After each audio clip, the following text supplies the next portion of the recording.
Hello, everyone, and welcome into this special Locked On crossover Pac-12 Championship Edition. I'm JT Wistcrcill of Locked On Utes, excited to be joined by Marc Kulkin of Locked On USC. And Marc, it feels like not long ago we were talking about how highly anticipated the matchup was October 14th between the Utes and the Trojans, and it did more than live up to the hype. And it was one of those games that was like, man, I'd love to see more of these two teams play. And we get to in the Pac-12 Championship. It's so exciting that we have this matchup. Yeah, it's almost like it was meant to be. Preseason, Utah was selected or chosen to be the Pac-12 Conference Championship representative. Yep. They're there.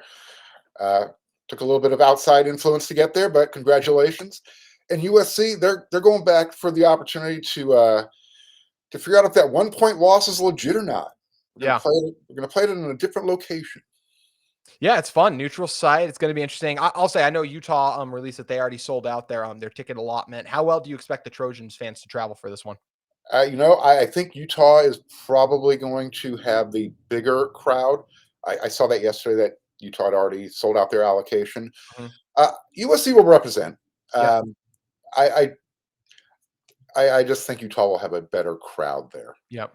It's a shorter drive for Utah. Not by a ton, I think, but is it still a little bit of Yeah, a it's short? about Like 6 to 9, right, or something like that, or from LA, depending on traffic, 5, 6 hours. 5, 6. Oh yeah, so about the same. And Probably. Trojans haven't been in this game in a few years too, so nice opportunity for them to come down and represent. But for this game, I think the biggest thing I'm looking at for a Utah perspective is I want to know how good this Utah football team is. And that sounds like a weird question, right? Like they're a top 15 ranked team. They're currently 11th right now. This is a really good football team. But if you look at their three biggest road games on the season, lost to Florida in the season opener, arguably the biggest game in like program regular season history. You look at what was on the line, like gaining national respect and everything. You fumble in that one, just really come up short in a lot of areas. You lose at UCLA, and then you lose in a tight one to Oregon too. And it's just like this team still has good wins. We mentioned the USC one. The Oregon State win looks outstanding at this point after what they were just able to do against Oregon. So Yeah. it's a good football team, but are they a championship caliber team? Personally, I think they have the chance to be, but I'm excited to see it on a neutral field because, as you mentioned, or just as we've kind of talked about, this team hasn't been as good away from Rice Eccles. This is a great opportunity for them against a college football playoff team. No, absolutely. As of today, USC is in the field of four. Yeah. But as we know, that next to last poll probably means nothing. Well, it does. It means nothing Yep.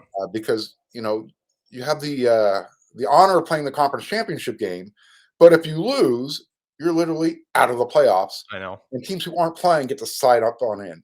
I know. That's another story. Mhm. But here's the difference between this USC team on November 30th Yep. compared to October 15th.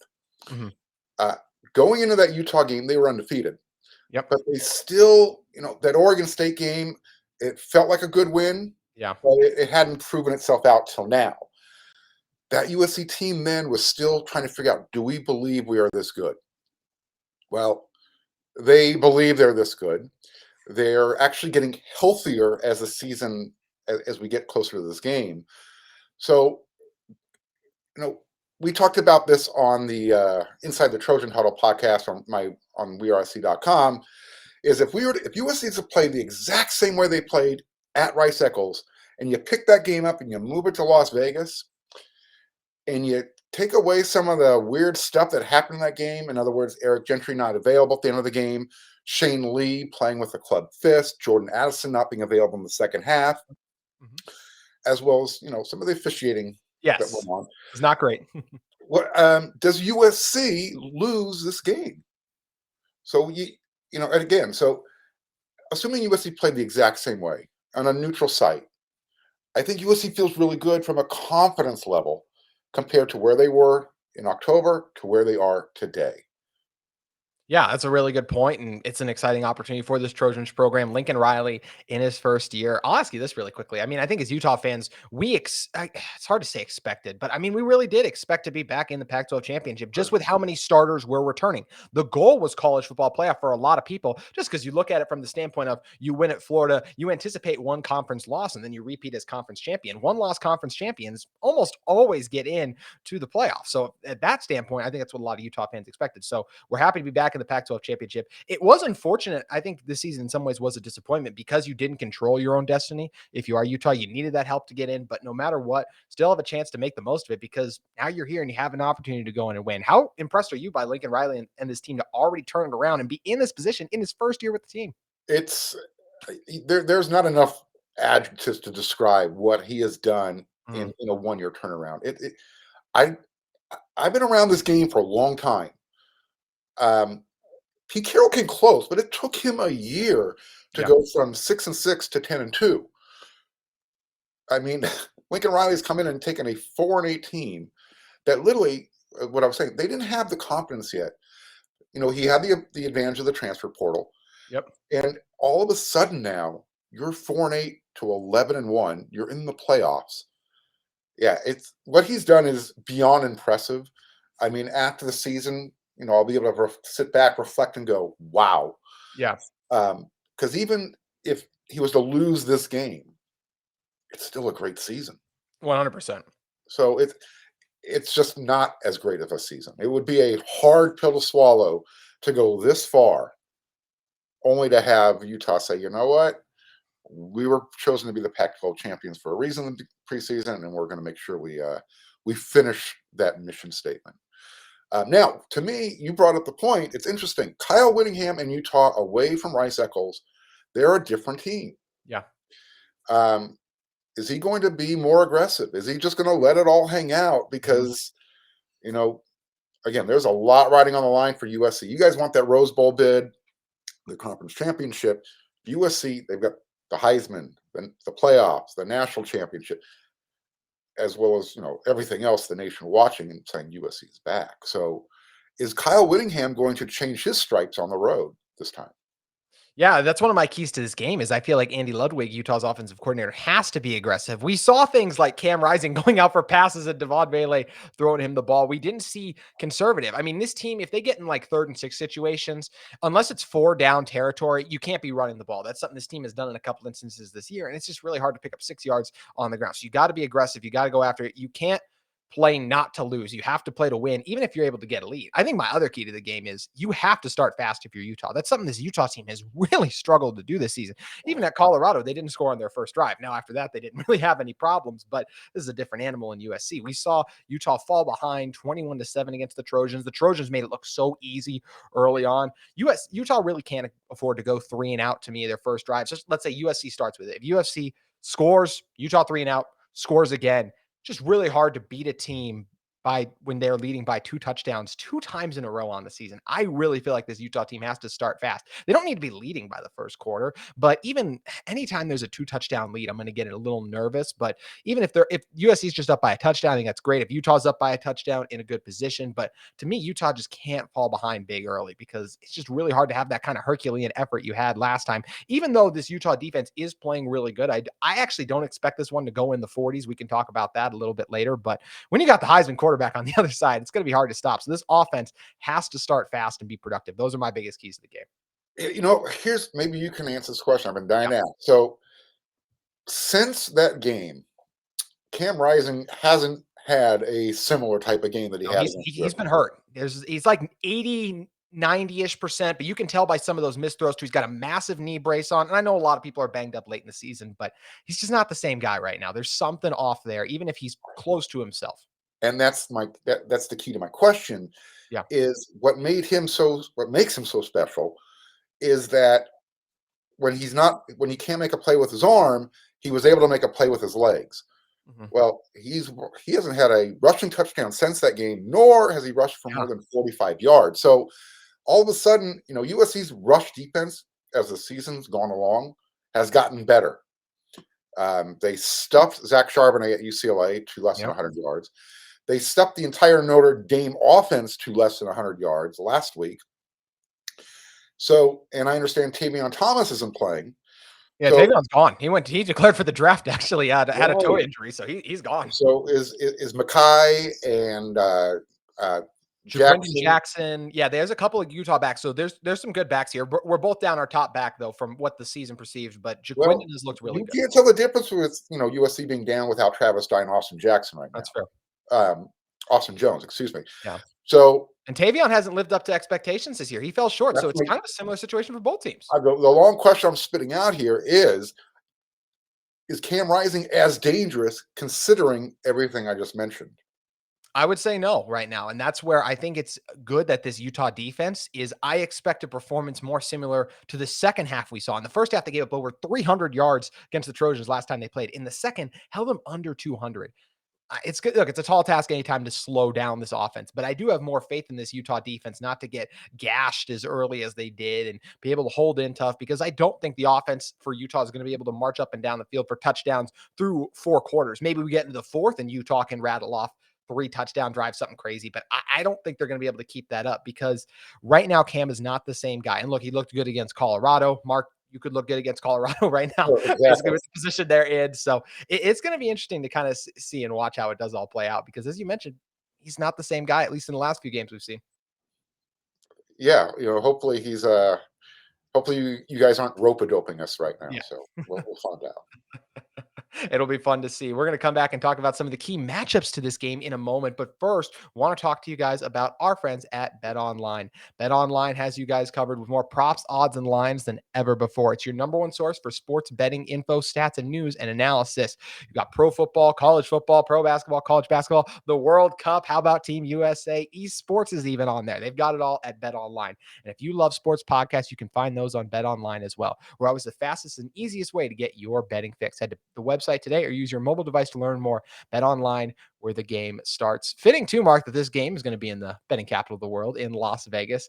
Great host site for the Pac-12 championship, one that Utah fans after last year's game are obviously eager to return to after how that game played out. But this is a different game than last year. There's no Brant Keithy, there's no Tavion Thomas, and you've had other guys step up. We know how good Dalton has been, even if not all the national voters decided to recognize him for the Mackey Award. But we're not going to go into that rant. That was what yesterday's Yeah, show was. that's a sign of disrespect. Exactly. Yeah, that is a huge Exactly. sign. At least someone from the Pac-12 is getting representation he deserves in Caleb Williams and what he's able to do. And that's one of my first key matchups to this game is, can this Utah defensive line really keep Caleb Williams in the pocket? It's going to be a tall task. I don't think Jonah Ellis is going to play, who's been Utah's top pass rusher this season, but they have been using Mahmoud Diabate more as an edge rusher, and he's done a really good job. He was an uber athletic edge rusher at Florida. They originally more of an outside linebacker. They moved him more off ball to the inside and hasn't been as successful for Florida or for Utah. But as Utah's been using him more on those passing situations as a rusher, he's been more effective. And the other thing with Caleb, too, is not just can you keep him in the pocket, but when you actually break through, can you bring him down? Because that's something very few teams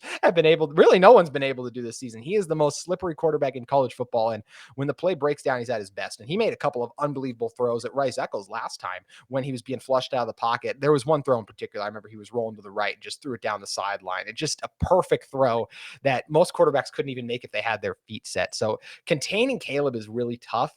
And I'm not sure if Utah has the guys to do it all game long, but I do think this is a group that, as compared to the last time, is at least capable of making a couple of those stops just because of the confidence some of the interior defensive tackles are playing with. And even though there is no Jonah Ellis, you got a veteran in Gabe Reed out there. And I already talked about Diabate, but anytime you're trying to contain a Heisman Trophy winner or potential Heisman Trophy winner, I guess he doesn't have it locked up yet, but it's trending that way, I feel like.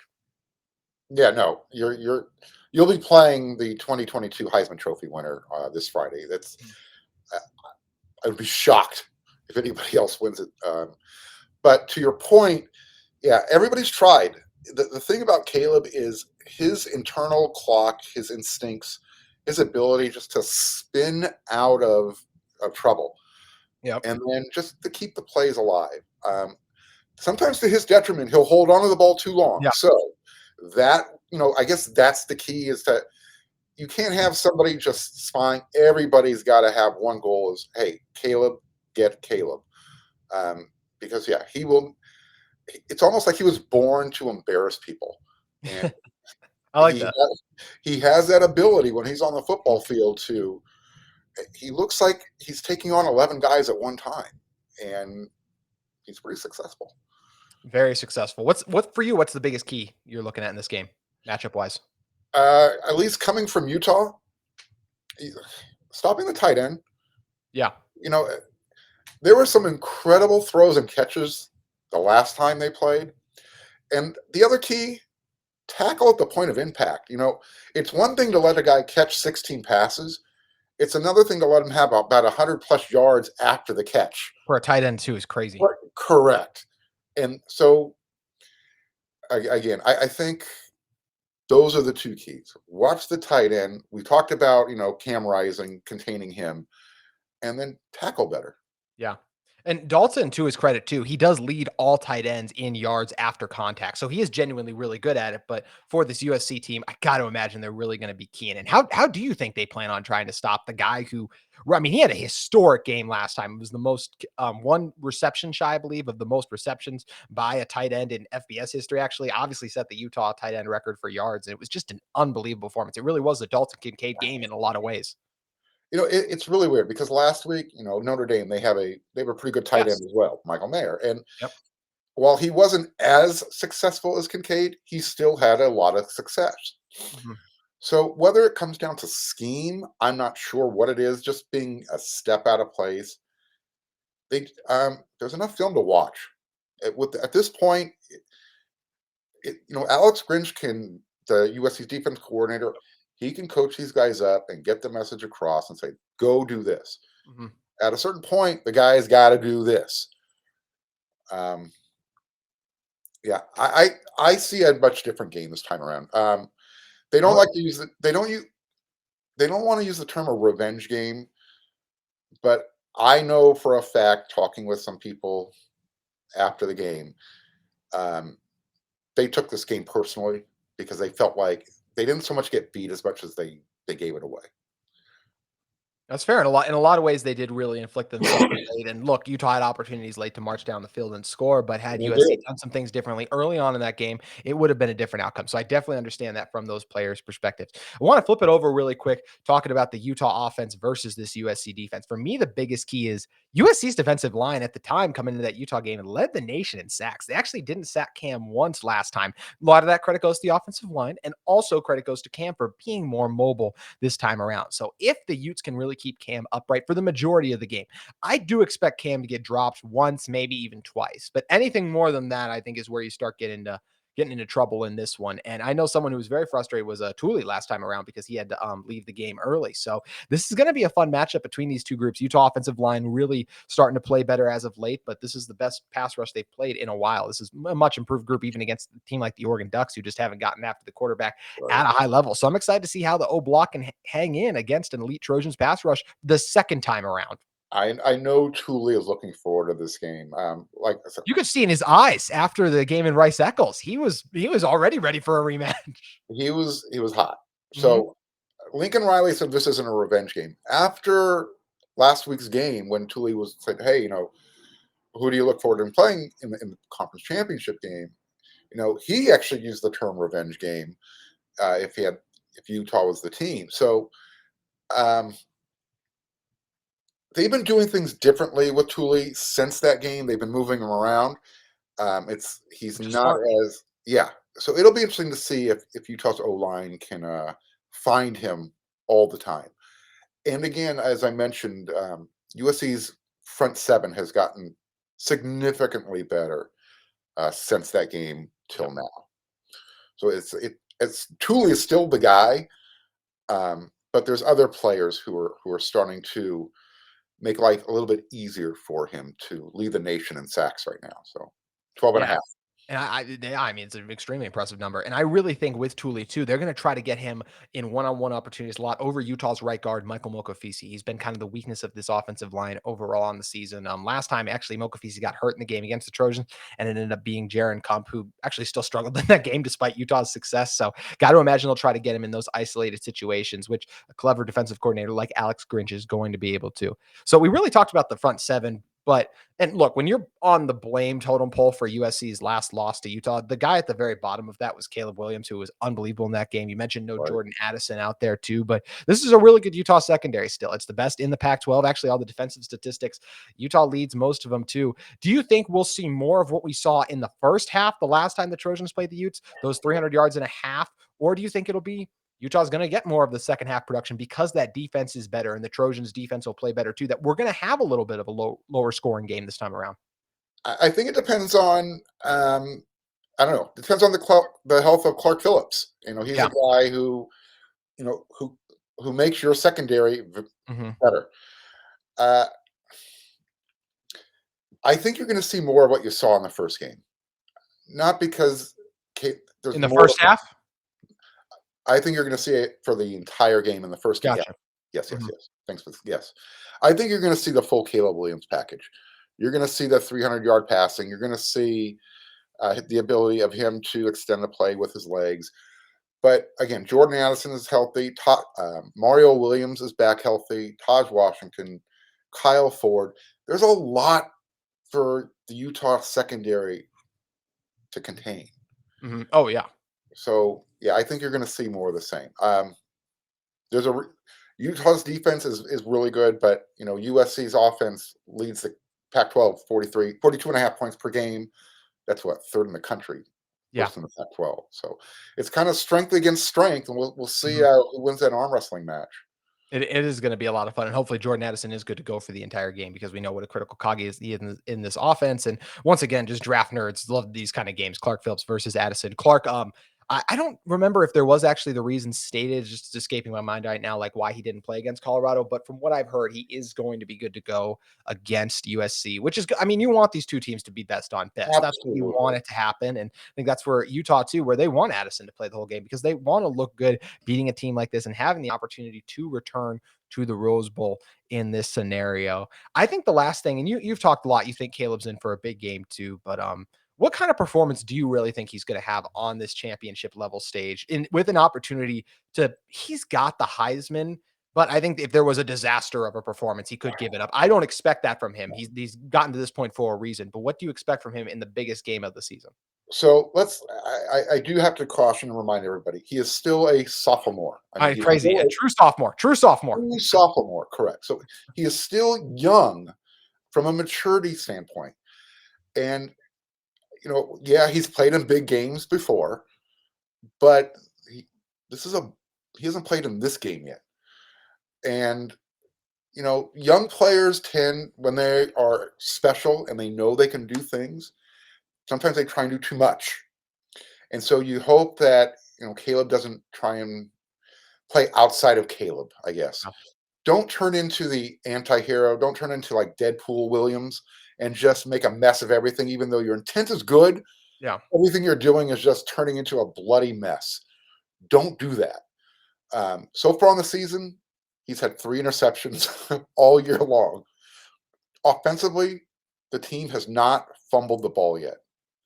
Mhm. That I throw that That's stat right. out there because I have never heard of a team going through an entire season without Yeah, I fumbling can't the either. ball. Mhm. They're credited with 1 fumble, but that came on an onside kick that the ball bounced off of a USC player. So Mhm. they didn't actually recover it and give it up, Yeah. but they're credited for a fumble. That's the only one of the And season, not the offense too, like you and mentioned too. not the offense. So again, to your question, as long as Caleb doesn't go stupid, um, yeah, I anticipate him having a good I mean, he's just such a special player too. It game. feels like Very everyone's special. gonna be lining up next season to take him first overall in the NFL draft. Everyone was all excited about this quarterback class, and I personally really like Bryce Young and CJ Stroud too, but you could tell the excitement already building for Caleb Williams and what he's going to be able to do. And Yeah. speaking of this game and just what he's going to be able to do, Mark, it's prediction time. So how's this game going to play out? Who's going to walk away with the MVP? And can the Trojans return to the top of the Pac-12 conference? So we talked about how well Utah plays defensively. They lead the conference at what 20.6 per game, something like that. Yeah, that sounds right. USC defensively only gives up 26 points. Mhm. USC scores 42 and a half points per game. Vegas, I Utah's think, 39. yeah. Vegas says USC is a 3-point favorite. I'm trying to figure it out on a neutral field. Um, I I see US, like I said, if USC plays the way they did at Rice Eccles in Las Vegas without, you know, some really special catches along the sideline for Utah, Mhm. without a 2-point conversion at the very end, without some dubious officiating, I see USC winning this game by 10 to 14 points. Okay, I definitely get that too. Are you someone too? You mentioned how excited you just feel like the is this really the matchup the Trojans players wanted to, and is this the matchup you Yes. wanted in the Pac-12 championship game to avenge that loss and get the revenge game? As you've said, it's not, but Yes. it really is. So there's a couple of things that factor here. Travis Dye was one of the most disappointed players after that loss to Utah because going back to his time at Oregon, And now Yeah, at USC, right. he's never beaten the Utah Utes. Crazy. He won't be able to play in this game, but at least he wants to be wearing the uniform of a team that beats the Utah Utes. Mhm. He'll be an honorary captain as well at the coin toss.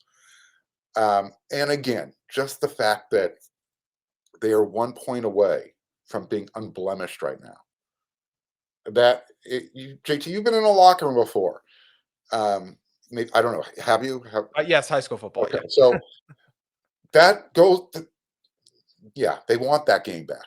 They want Yeah. it bad. You mentioned Thule. You saw it in his eyes. It's Mhm.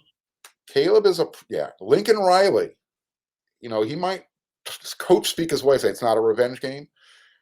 Take this into consideration. Twice when he was at Oklahoma, he lost to Texas during the regular season and Iowa State during the regular season. He ended up playing both of those teams in the Big 12 championship game at the end of the season. He won those rematches both times. So that's what Utah and Kyle Whittingham has to look forward to this time around. Yeah, and you just think about for Lincoln, all the scrutiny he took from Oklahoma fans. I think everyone from looked at it like, "Oh my gosh, Yeah. what a great hire it was." But no one expected this team to be doing this either. A chance to beat the expectations, prove really what I mean. We all thought he was one of the best coaches in college football, but it's things like this. It's like, well, why is he one of the best coaches in college football? Well, in his first year, he got another guy to win Heisman with a new program and took him all the way to what seems like it very well could be the college football playoff. But I'll take it into my prediction. It will not be a college football playoff trip for the Trojans because the Utes are going to do it again in incredible, improbable fashion as they tend to win these kind of games like that. It's going to be another thrilling Pac-12 championship, a much better game than last year, where at that point it was almost like, I personally, as a Utah fan, I was like, I wanted to win, but I at least wanted to be like interested in the game in the fourth quarter. I mean, at that point it was like a 30-point blowout, but staying on this one, I just think this Utah team they've gotten lucky getting to this point because they didn't control their own destiny. But now that they're here, the way this defense is playing right now, I think, like you said, they're probably not going to force a fumble in this one. Although you never know. Sometimes those kind of things have a way of showing up. And biggest game of the season, maybe Austin Jones does end up coughing the ball up once in crazy fashion.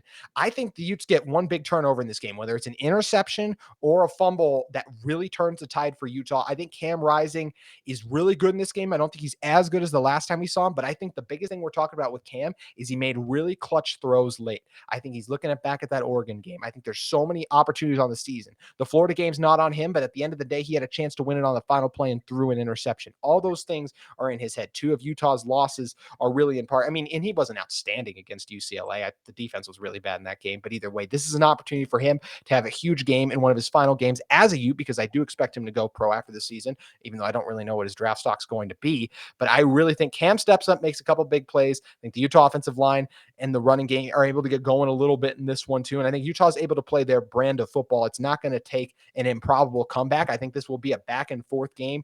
And in the end, I think that turnover is really the difference, as Cam Rising is the Rose Bowl MVP in this one. Or excuse me, the Pac-12 championship MVP. Geez, counting my chickens before they hatch a little, Mark. Well, we'll see if that happens. You'll be the first team to win the plus minus turnover battle with USC if that happens, because they lead the country for a reason. Yeah. Um, you know, Kalen Bullock, he's got 5 interceptions on the season so far back there at free safety. Mm-hmm. If it does come down to turnovers, I think it's a safe bet to pick USC to win That's fair. that battle. Yeah, So, they've been better at forcing him this season. And if Kim absolutely. has one interception, I think Utah could still win this game. Once you get into like the 2 or anything over that, that's where it's like, oh. And and here's the other thing. You said you don't think Cam's going to have a game similar or as good as he had in Utah. Well, it took a Superman type of game It from did. Cam. So if With he's the not defense really struggling early on, that's the reason I don't think it'll be needed as much, okay, because I expect the game to be better. And actually, I didn't give a score prediction. You said they were going to win by 2 you saw 10 to 2 touchdowns in your opinion. I have the Utes winning by 4 in this one. I think it's going to be okay, 36-32. I don't think we'll see a 40-point game, as I discussed. I could even see this one in the high 20s, but because I do think the defense will be better on both sides than just the track meet that we kind of got going that last time around. But it's going to be a thrilling one down to the wire, Mark. And I just can't wait to get out to Vegas this yeah, Friday night. I'll be on an airplane tomorrow morning, 7 a.m. It's going to be thrilling. It's Christmas season, so it truly is the most wonderful time of the year because it's championship season, and both the Utes and the Trojans have an opportunity to get after it. If you guys are looking for a second listen every day, make sure you guys check out Locked On Sports Today, the take of the day, the biggest game recaps, the biggest stories. It's all there on Locked On Sports Today, available on audio, YouTube, or wherever you guys get your podcast. Make sure you check out Marc's Twitter at Marc Kulkin, as well as subscribe to Locked On USC. Make sure you check out me at JT Wistcrcill on Twitter and Locked On Utes on Twitter, as well as subscribe to Locked On Utes and get coverage leading up to this game. So we both still got an episode to go before it comes out. And, next week we're going to be breaking it down, whether it is a potential playoff trip for the Trojans or the Utes pulling off the improbable upset for the second time this season. No matter how it plays out, Marc, it's going to be a memorable one in Vegas. Can't wait. See you there. It's going to be a fun one. See you then. All right. Thank you guys for listening to this special Locked On crossover. Have a great day. And we'll both be back with you on Locked On Utes and Locked On Trojans tomorrow.